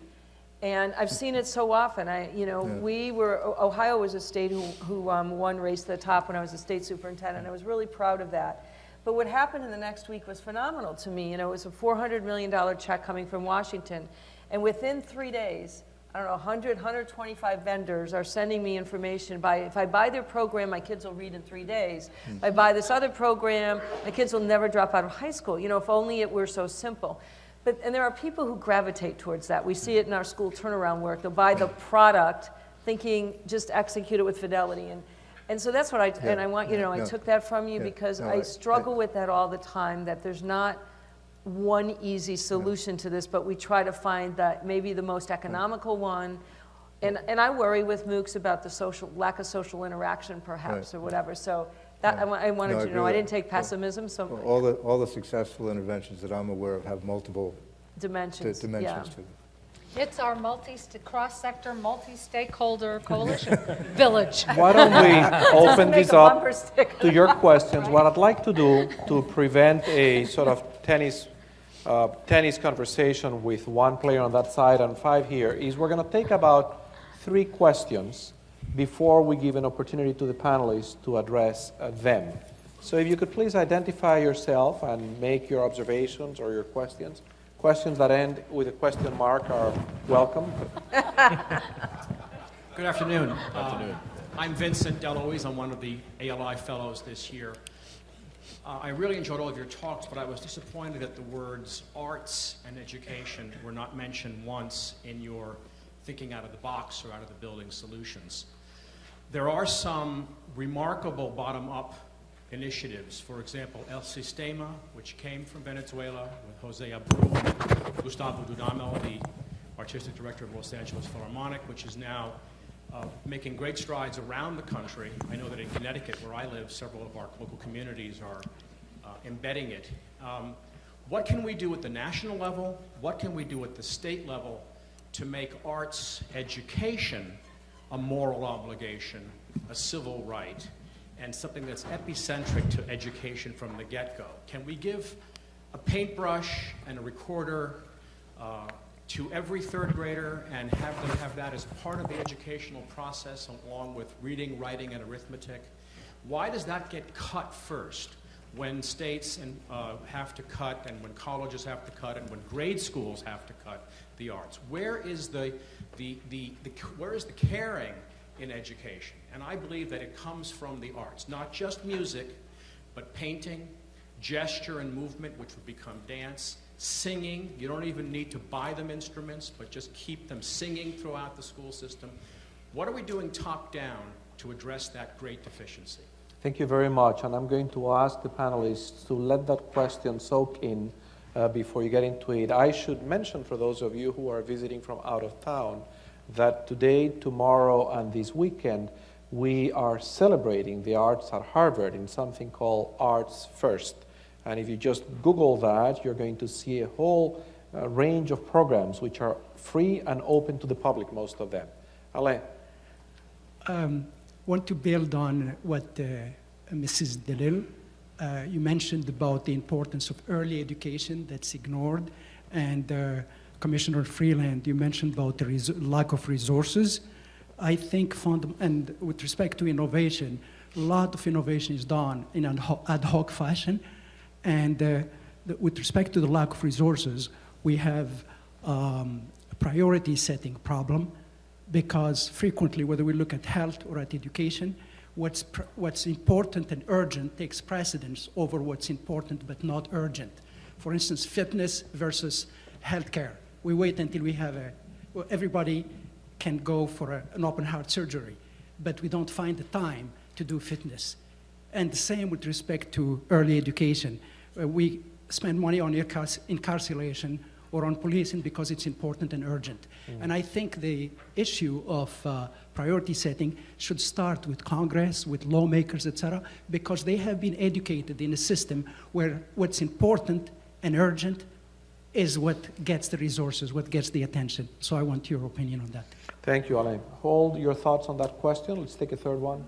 Okay, President Morgan, I'm very interested. I thought you were going someplace pretty good. You talked about the value proposition at Morgan State, the idea that you take students that perhaps are not as prepared as others, and you turn out these sterling quality graduates. And I think you're going to, it seemed like you're implying that a lot of historically black colleges have figured out how to do this, and that's a huge opportunity for the nation's competitiveness in the future. And I'd sure like to see if you're working with other institutions with this value add proposition that sounds pretty darn good to me. Thank you. Let's have a last comment. So I'm excited to be able to ask this question. I know there's a lot of people in the room, but it's really about me. I You wanted to sign up for recess duty? Yeah, exactly. Okay, No, absolutely. So I'm very passionate about this issue, as I'm sure a lot of people are, and I'm a business guy, so I don't know 1/1000th of what all of you folks know about this issue. And I have, for probably 10 years, been working really hard as a business person on a lot of the things that you're talking about. I've started a political action committee to try to get senators and House people in our state that are pro-education in so that we can increase the overall budget in the state that I'm from. I started an education foundation. We raised $2 million in our little town for education. We fund all kinds of things that are school and teacher and district driven, that they come to us for grants. We fund things that are inspired by them. We fought for more time in the classroom for collaboration and communication because we heard that was a problem. And as I've been navigating through this, I constantly get, well, this is the problem, and that's the problem, and this is the problem, and that's the problem. And I never know where to turn next because it's always somewhere else. So I've been pounding through this thing for 10 years. So I decided to come to Harvard because people at Harvard were going to teach me what the problem was so I could go back and do it. And I'm sort of depressed, right? I get all these things. Well, it's this, it's that, and it's more things. So my question is, you guys are really bright. I'm one person on the planet who doesn't know. What should I do to make a difference? Good. So 4 questions. 1, the question about the arts. How do we make them a priority? Question of early education and priorities. How do we get people to act on what's really important and not urgent? Question of the value proposition of the historically black colleges and universities. And how do we help you decide what you're going to do with the rest of your life? Who'd like to get started? I'll take the first question, which is about the arts. And there's no question, and in many school systems throughout the nation, the arts have taken a backseat because of many of the testing requirements and so forth and so on. You know, research after research after research shows that student engagement in learning is the most important factor in student retention and student graduation. And the arts do a particularly good job in getting the students engaged. That is a success of the system, el sistema, that you're talking about. It is true in almost every discipline. It's true in science, et cetera, et cetera. When students are bored in the class, that is a real challenge. And one of the things that we have done at the college, for example, in science, which is one of the most difficult areas not only to recruit students into, but to have them stay there, is that we discovered that by having a student from the freshman year involved in research activities with the faculty is a tremendous factor in the student retention. We have multiplied the retention rate of the science students at the college as a result of that. So it all goes to confirm that whether it's the arts or any other discipline, student engagement in learning is key. That's all I can add to that. I'll add one piece to that. And one of the parts of my portfolio at the department is to oversee and to facilitate the flexibility with No Child Left Behind, or ESEA. And what we're finding across states is really promising are states who are beginning to think about multiple measures of student achievement and how to measure those, and in looking at those areas which traditionally don't have tests associated with them, such as the arts. So we're seeing a lot of folks really thinking creatively about how do you measure student growth, you know, and most importantly, even into content areas. How do you allow students to express themselves, what they're learning, for example, in science or math, through an art component of it. So what we're seeing is pretty revolutionary. They're struggling with it because it's not an easy answer to all of that, but we're just seeing some really, really great promising practices. So I will jump to early learning, if I may. And one of the things about early learning that's so phenomenal is just the great promise that it holds for our students, particularly in the area of preparing students for literacy and numeracy. But the president's budget, the 14 budget actually, and I'm sure you've heard about this, actually proposes a huge investment in early learning. It's the single largest investment at this age, I think, forever. $75 billion over 10 years. To provide high-quality early learning programs, preschool programs for 4-year-olds, which would be free to students whose families fall in the 200% or less poverty threshold. That's phenomenal. Right now, across all spectrums, only 3 out of every 10 children attends a high-quality preschool program. And what would happen over the course of that 10 years, it's paid for by a tobacco tax. What would happen over the course of those 10 years is that it would switch from a predominantly federal investment to a predominantly state investment over a 10-year period. So on the front end, for the first 2 years, it's proposed that 90 cents of federal dollars would be attached to every dime that the state would put into it. Gradually, over 10 years, it reverses itself to a 10-90 split, with the state holding on to the 90%. So what happens is, and we're working very closely with HHS on this, Department of Health and Human Services, is that those slots traditionally held for 4-year-olds in the Head Start space would then move down into the 0 to 3 space. So further opening up additional slots again for early care, home visitation programs, et cetera. So, you know, keep watch on how this rolls out. Prior to the rollout of the president's budget, there was a lot of bipartisan support for it. A lot of the details haven't been ironed out yet, so people aren't standing up in droves about this, but certainly we've had a tremendous amount of interest over this. This will tell us, I think, where our country is heading. This will tell us, are we willing to say that this is really, really critical? Because again, going to the to try to increase the numbers of college graduates, we have to start all the way down. So, you know, when you were using the example of what is high school sending us, what's middle school sending us, you know, and the kindergarten teachers like, what are parents sending us? We have to own at the preschool level, in the earliest stages of learning, we have to own that goal just as much as first year in college owns and college presidents own. We have to own that goal as well in the pre-K through 12 space to say what we do matters, and it matters to reach that goal ultimately of having the highest number of college graduates in the world. I share that view, and Governor Patrick, as you may know, tried to do the same. That was part of his revenue package, which seems to fall on the cutting room floor in the legislature. I hope the same thing does not happen in Congress. But, and I think this is a fascinating thing, because I think that our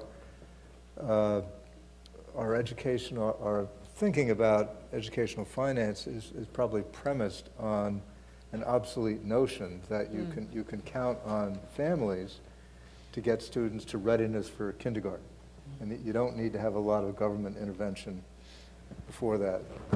And I think clearly today that is not a correct presumption, but the investments are pretty baked in around the other. And do we have the political appetite to add a whole chunk of investments, to add another tier of education? Or can we somehow do the other levels less expensively than they currently are? I think that's the big challenge I see. But from a policy point of view, the investments in early care, early education seems to me absolutely the right way to go. And we know in higher education, we know, which is why we're working so closely with K-12, we can't accomplish our goals for which we are accountable unless the students in K through 12 have more opportunity, and they know they can't accomplish their goals. So it is a chain, and we've got to find a way to do it, but I think it's a very big challenge. Well, and when we think about students, particularly those with whom you were about whom you were speaking, if we could take care of what do we do with our youngest learners, their moms and dads, older siblings won't have to worry about them during the day or even when they could take classes. So there's this total intersection of all of those pieces coming together, and early learning will, in fact, help provide some opportunities for students who are going on to college if they have childcare issues, right? Right. You want to take the question of historically black colleges? We continue to perfect what we call our value proposition, both at Morgan and across the other 104 historically black colleges. As I indicated earlier, my career was spent outside of historically black colleges, and so when I got to Morgan, I was actually shocked at the fact that as president of Morgan, I had to address a question that the Wall Street Journal had opined about, and the question was, are your institutions relevant today? And that struck me that we were having to address this question in 2010 that, quite frankly, we grappled with when I was a student here at Harvard, when I think David Reisman and Christopher Jenks, they came out with their inequality study, and we went down that path, and I thought we were well beyond that. And so a group of what I call newcomer presidents to HBCUs, those of us who some of us had gone to the institutions as undergraduates, we knew their value propositions. We began to come together and pretty much say, you know, we have to take control of this conversation, and we have to look at what we do better than anyone else, and we have to get out there and we have to articulate that in any venue that we can. And so we're continuing to do that and to make sure that everyone is understanding of what our value proposition is. The National Science Foundation, for example, did a study looking at the 2003 cohort of black undergraduates who had gone on to get PhDs in STEM fields. and they gave them that 7-year window to finish. And the study was released last year, and so the first 8 institutions of undergraduate origin were historically black colleges. The first non-historically black college to show up in that ranking was the University of Maryland at Baltimore County. And so we feel that when we were making the argument about the nation's competitiveness and the shifting demographics, if you will, that's the argument that we're making. It's not necessarily a social justice argument. It is an argument right now where we are saying there is absolutely no way that America can be #1 again, that we're going to enjoy the kind of innovation that we have enjoyed in the past. If, for example, we're not paying a lot of attention to these groups within that 3 million figure that I spoke about. And I'm not sure how policymakers in Washington are understanding this dilemma. I'm not sure if they go to the high schools and they see what the principal or the superintendent of the Boston schools said here on this panel, if they really see this diversity.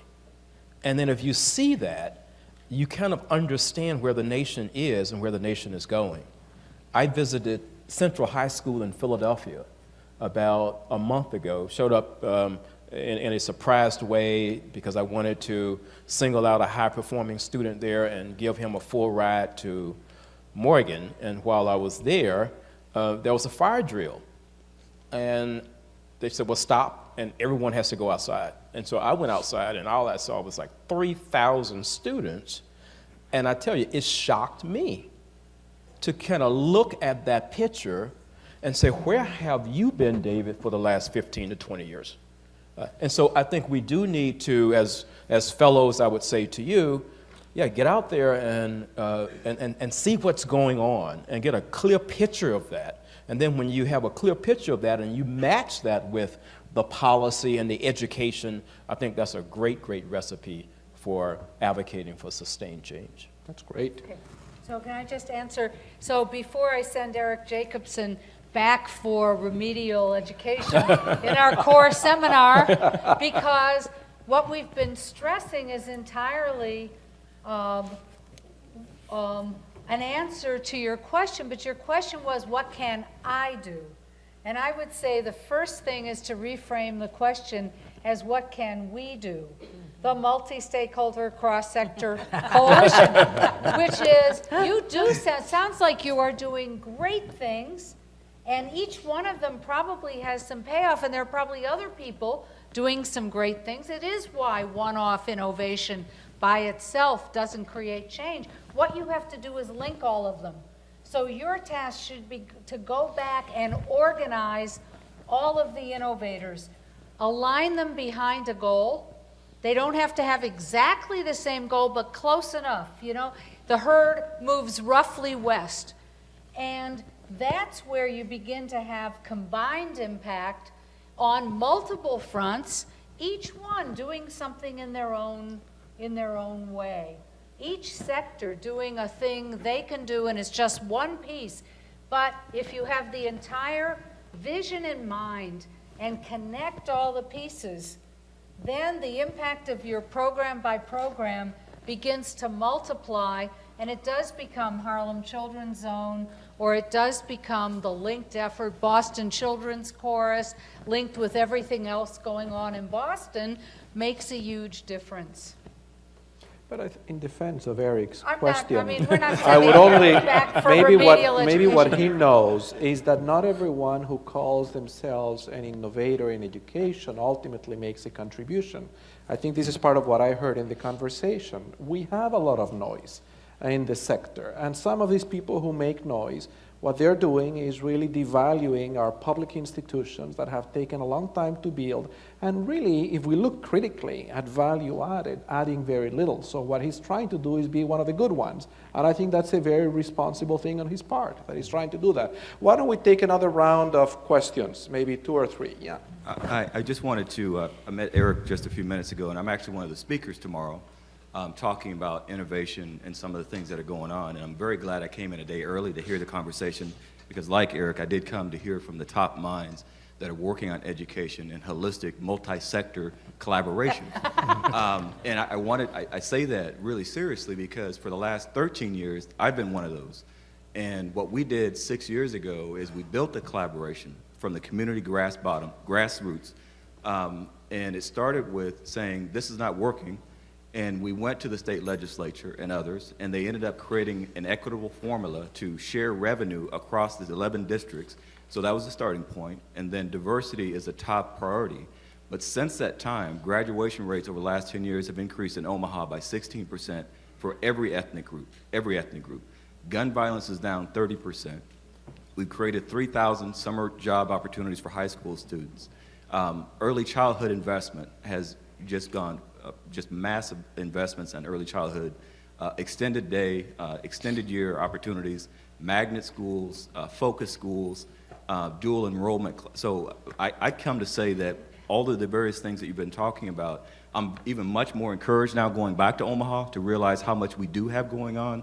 The dual enrollment piece, linking the careers to what's expected with the Compass test at the Metro University, but it's the foundation community working with the state senate, working with the city council, the commissioners, and most importantly, parents and students at the table. We meet the second Saturday of every month, and we talk about education, we look at housing, we look at crime, and we have representation from across the board at these meetings. So I'm encouraged by what I'm hearing, but I agree with you in that most times it's just one sector. And I'm blessed going back to Omaha now, realizing that what we started 6 years ago is producing results and fruit. And now we can begin to tap into some of these other things that we're hearing as far as the post-secondary. But I would just want to say that we can do this. It's happening. And we do need more investment. We're to the point now where we know that the focus school is working. This magnet school that does dual enrollment, it's working. The early childhood is working because the reading and math scores have gone up 15 to 20% between K and 6. So we know it works. Now we have the case that we can show it works, but it has to be holistic. Thank you. Thank you. My name is Mark Johnson. I'm a graduate student here at the School of Education in higher education, and I'd like to pose a question to the entire panel, but in particular to Presidents Padron and Wilson, and it concerns your comment regarding the way that institutions can kind of leverage foundation money and interest to kind of motivate innovation. And while I agree with that, I think it's also true, and you might agree, that kind of external funding, be it from the government or foundations or even private individuals, sometimes kind of changes an institution's agenda in response to the donor's interest. And so what I'd love to kind of hear some examples of are perhaps priorities that originate on your campuses for which perhaps you've not yet found interest in foundations or perhaps among your alumni base or even state or government funding, but ideas that come from your institutions that haven't kind of putatively been informed by kind of what's available from a foundation or someone that's willing or in a position to write a large check. Thank you, Mark. Good afternoon. My name is Laura. I actually work at the college in student affairs. So I have a question. It's kind of a ground level barrier that I've seen for African American and Latino students who want to pursue higher education. It's I would kind of consider it like a cultural barrier. A lot of these students, they don't necessarily need to be in low income. They just come from backgrounds where they have really very little knowledge of college preparation. Just even filling out the application is something that they just can't even fathom. And I realize that in the schools, there aren't enough guidance counselors, there aren't enough college counselors. They are way overworked with all of these kinds of things that they're not able to give the time that each of these students actually deserve. And so what I'm interested in and what I kind of pose to this panel is what can schools or nonprofits, what we can do to actually bridge that gap with the families. Because I find that educating the families on college prep would really change the gap that these students have. I think a lot of them are just, they're at a loss of words of where to even begin. And so some of them just don't even attempt to it or attempt to it later in life when they have more time. And so I guess my question is, what can federal, state, local levels, as well as schools, what they can do with kind of that communication with the parents of African American and Latino students? Thank you. Let's take one more question, and then we'll get another round, but let's take one more for now. Yeah. Hi, my name is Rebecca, and I'm also a student here at the Graduate School of Education. I was a teacher before this and spent many hours on a recess playground. Yay! And hope to So I hope you have a big voice in the graduate school. I hope so. So my first thought actually is maybe an innovation that can adjust some investment as well, is this idea that we spend so much money on this high-stakes accountability testing, and what if even just in elementary school, we reverted that money to actually pay for this, this preschool education? Because I don't know about you, but 3rd grade, 4th grade, and 5th graders taking these incredible tests, coming and crying, I would love to revert that money and spend it on some preschool education. But my question then comes from this idea of this high-stakes accountability that we're really pushing in our country. And I was at an Askwith Forum just 2 days ago with Sahlberg, who is from Finland, and really talking about how their system has really looked at removing a lot of the accountability, and they're #1 in the world on their PISA and TIM scores. So my question to the panel is what do you think the role of this high stakes testing has done in improving our education system, if at all? And if we've seen since 1990 to 2013 not much change, and this has been the big driver, why do we still go with that? Thank you. Thank you, Rebecca. Why don't we give the panel an opportunity to reply to these questions, and then we're going to have another round of questions, and that'll be the last one. Well, we had a question that was directed to you and I. So I'm going to respond to that one first. And the question was about how do we identify our priorities and how do we leverage foundation support, if I understood correctly. Did you understand it that way? Yes, I did. Well, we all know that failures are orphans and success breeds success. And one of the things that we have realized is that every time we have had success in different aspects of the institution, it makes it much easier to get foundations to support you. To give you an idea, we have been extremely successful in many aspects of student achievement, whether it's in retention, graduation rates, et cetera, et cetera. And that specific thing, the Gates Foundation, for example, the Lumina Foundation, Credit, they all came to help us. And we have significant investment from these foundations in making sure that we totally reform the whole cycle of student support in order to increase student attainment as well as student completion. If we had not had some initial successes, I think it would have been very difficult to get their attention, because no matter how rich these foundations are, they have limited resources. They are not unlimited, and there are many, many institutions asking for monies. The other thing is, going back to the point that was made before about the holistic multi-sector collaboration, I think that we, leaders of the institutions, have to learn the lesson that the only way that you can make your institution make significant progress is through that kind of collaboration. So making sure that you work with the community, etc., and you engage the community in the affairs of the college, you give them a sense of belonging, that is crucial. We have been able to build an endowment, for example, and we're basically a community college, even though for the last 8 years we've been a level 2 institution.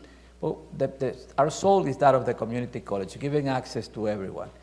And we've been able to build an endowment that is larger than, as the third one, there are 11 universities in Florida, public universities. We have the third largest endowment, which is basically unheard of.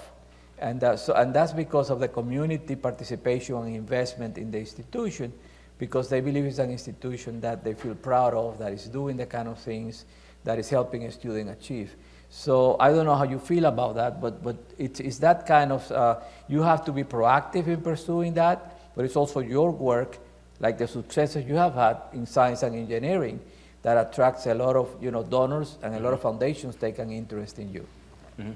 I totally agree, and just want to add 2 more points. The question as well was whether there was an initiative that perhaps originated on the campus, and then you went and you sought the funding, as opposed to the foundation coming to you saying this is our priority, and then you go in the direction of the foundation as well. So let me just talk about one. We all are under a lot of scrutiny in terms of our graduation rates, and we are all trying to make sure that we can increase our graduation rates without sacrificing quality.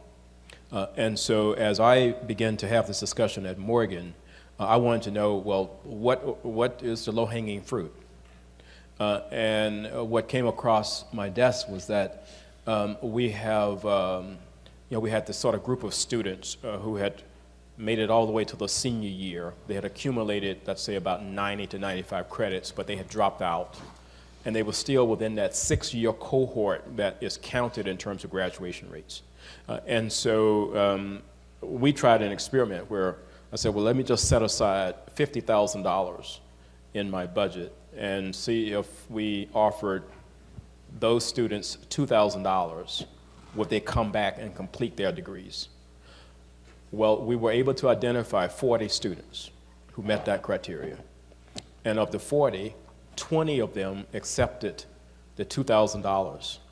And then within 1 year, 11 of them graduated. That increased our graduation rate, by the way, by 1.5%. And so I then took that initiative and began to have a conversation with the State Higher Education Commission in the state, who then had a conversation with the Lumina Foundation. And then the Lumina Foundation gave the state of Maryland $500,000 to take this particular program statewide, because it was a great state model. So that's an example of an initiative that started on the campus, became a statewide best practice, and then a foundation came in and supported it. And then the last is, we have a foundation in Baltimore called the ABLE Foundation. We had a conversation with them because we get 20% of our students from Baltimore City. And we had quite a few of those students who fell into that same situation that I just discussed. And the ABLE Foundation said, okay, well, look, if you can identify those students from Baltimore City that we have an interest in seeing that they get a college degree, we would provide them with what they called the last dollar grant. And that last dollar grant was a senior year grant. And so they've just, they are supporting about 35 or 40 students a year through this program. So I agree with Eduardo. It's a matter of the campus identifying their priorities, you understanding that relationship building is extraordinarily important, and you go to the foundation, if you will, to try and elicit their support to help you advance the mission and the priorities of the institution. And sometimes you will get the other in reverse, and I'm the kind of person where if it's going to take me too far afield, I don't care how good the money is, if it's not in the best interest of the institution long term, you have to turn away from it. Beth. So, I mean, this has been fascinating, and I do want to go on record as loving Eric Jacobson and not wanting to attack the castle, but I want to say something about that. Just as in health, we are starting to put the public back into public health because we're understanding that there are many more things that go into good health than just seeing a professional, the physician. I wish we would put the public back into public education, and that is, I mean, the community. And so in a way, it wasn't attacking the castle. I'd like all the windows and doors to be open, and I would like a better two-way flow.